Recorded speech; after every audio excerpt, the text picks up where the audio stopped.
Welcome back to Trust Your Eyes. I hope you're all doing well. It's been a pretty busy last couple of weeks, so there is plenty to talk about. We'll head over to Fremantle to start up and have a look at Justin Longmuir's contract situation and how it might be affecting Luke Beveridge and the Western Bulldogs. Jed Walter has gone down from the Suns with a bad collarbone injury. West Coast have more injury news and a lot of information about where players will be playing in 2024. And to finish off, we'll address Tarryn Thomas and the future that he has at North Melbourne and in the AFL. So let's get into it.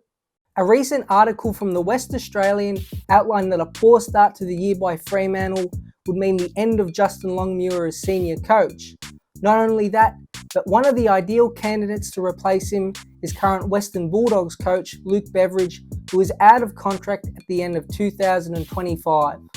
Well, clearly there is a lot of pressure that Justin Longmuir is under, and I think him and his players knew that coming into this year because of how disappointing just average last year really was for where they came from in 2022 and the expectations that they had. So we're going to Longmuir's record himself because that is what the coach's job to do, is to get a team to win. 40 wins, 1 draw and 41 losses, and he's coming into his 5th season. That's what he is. He's been a 500 coach now. They were rebuilding when he arrived, but we've seen what Craig McRae has done and Ross Lyon. They have had some help with assistants and things like that around them. But if you're good enough, you can turn it around pretty quickly, even with kind of a lesser or weaker group of players. And to an extent, he has done that. But the overall record is almost exactly 500, and he hasn't been able to do much better. He has 1 winning season out of his 4. Defensively, he is very sound, no doubt about it. He has some kind of defensive genius about him, I think. They played pretty good zone. His time there, they've been always a very good defensive side. Most of their players that are their best are in defence, and they've always drafted well in defence. We've seen that with Hayden Young as well. But he looks to be moving into the midfield. So I think coming into year 5, the biggest weakness that Longmuir has as a coach on the field tactically is with the ball movement. He can't get it right, and none of the assistants he's worked with have been able to. So I think Hayden Young moving out of defence is a significant shift kind of in their culture, that they do want to be more attacking and a bit more penetrating when moving forward. But moving over to Luke Beveridge. So let's say, for example, that Longmuir does fail and they lose the first 4 games, which the report by the West Australian kind of was indicating that if they're not in position to play finals, probably within the first month or 2, he's going to be gone. So Luke Beveridge, kind of similar to Justin Longmuir in a way, where it's just been frustrating for the last 2 seasons at the Western Bulldogs, where at Fremantle it's been 1. Now, the external review done by the Western Bulldogs that was done recently within the last week, the results were revealed, blamed the others around Luke Beveridge more than himself, like Chris Grant, the general manager of football. So what that means is, I think to a degree, the players and the staff at the Western Bulldogs were still all on board Luke Beveridge and did believe in him. A lot of the players came out and said that, but they normally do. But I do think there is some validity in it.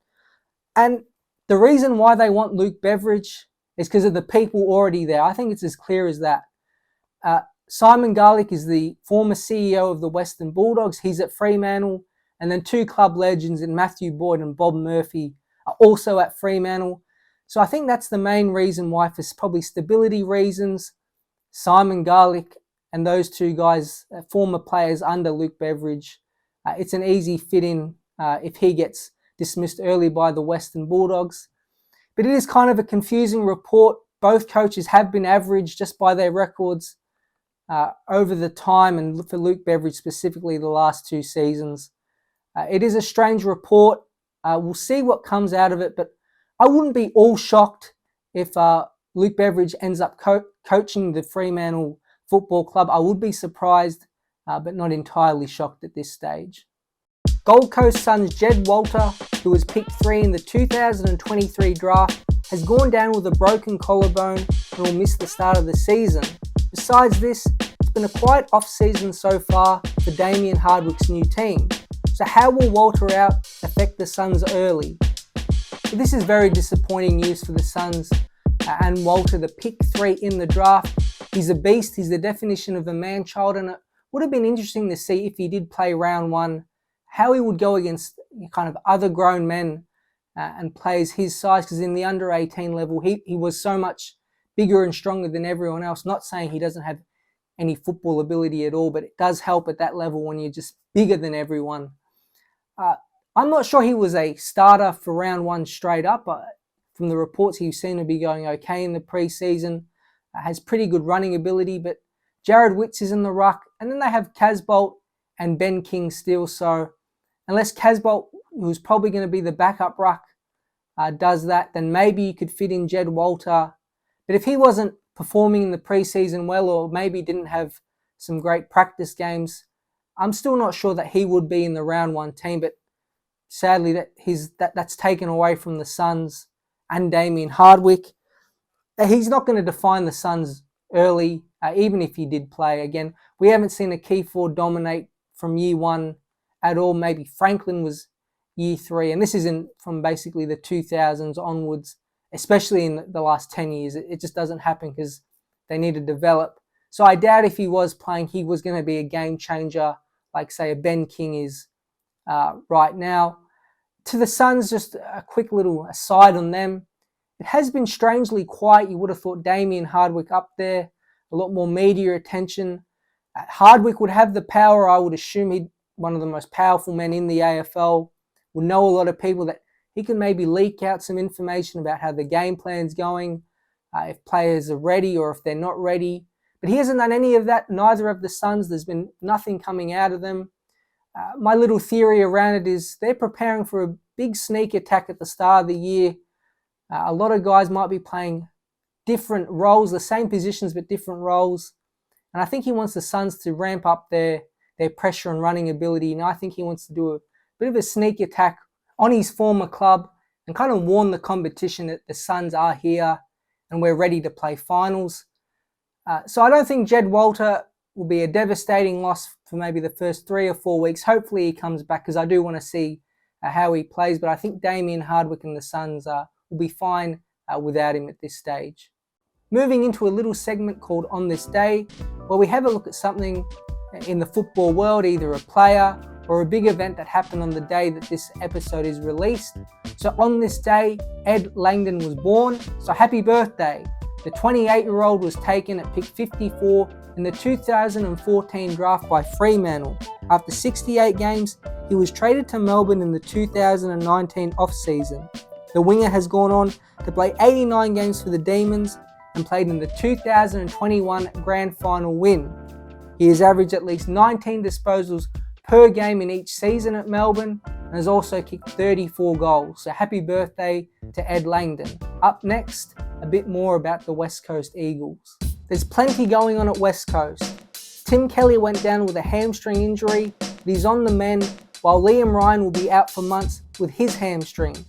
For those on the field, Harley Reid has been touted to play in defence, part of a rotating group of not midfield forwards, but midfield defenders, like Liam Duggan and Elliot Yeo. Do you like this rotating approach by the Eagles, and how big are those two injuries?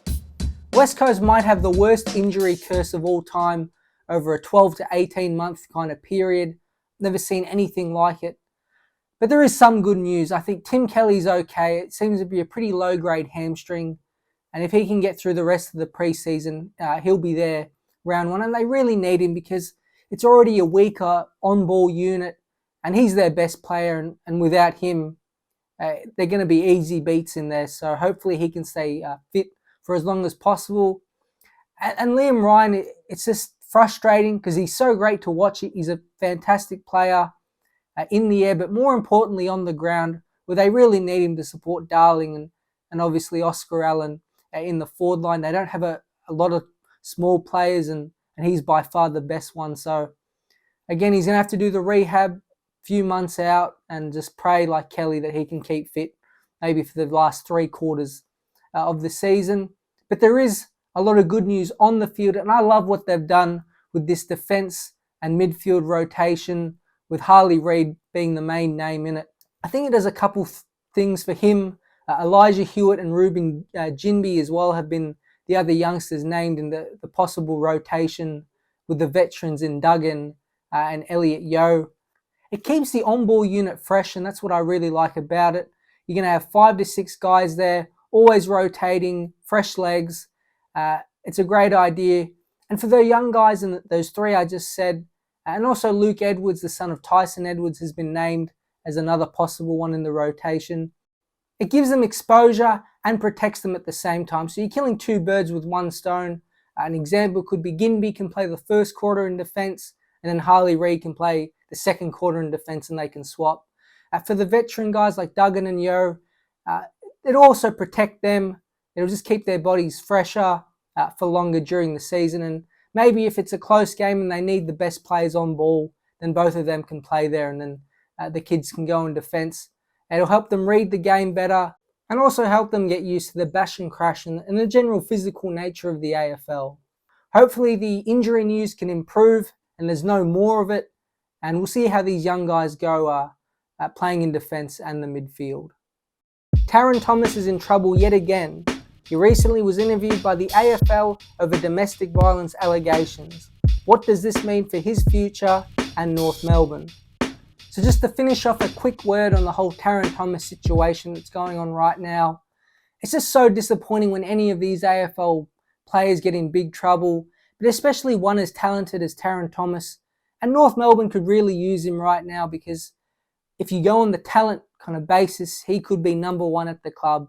Can dominate forward of the ball and smooth movement, and he's a great kick. But this off-field stuff, not only is it affecting him and the people around him, but if we just look at the football perspective, it's really killing North Melbourne. It's taking the air out of them, because when he's back and playing, we see the excitement around him. But it seems like if this continues on and the integrity unit at the AFL either finds him guilty or says that he has done wrong and give him a big punishment, I think North Melbourne's going to cut bait, and it's going to be another example of one of these really talented guys who's just too much trouble and is not worth the price of putting up with all of this. So it's sad. I really do like watching Tarryn Thomas play. He's a very good AFL player, but his own mistakes are just about costing him his AFL career. Thanks for watching another edition of Trust Your Eyes. I hope you all enjoyed, and I'll see you very soon.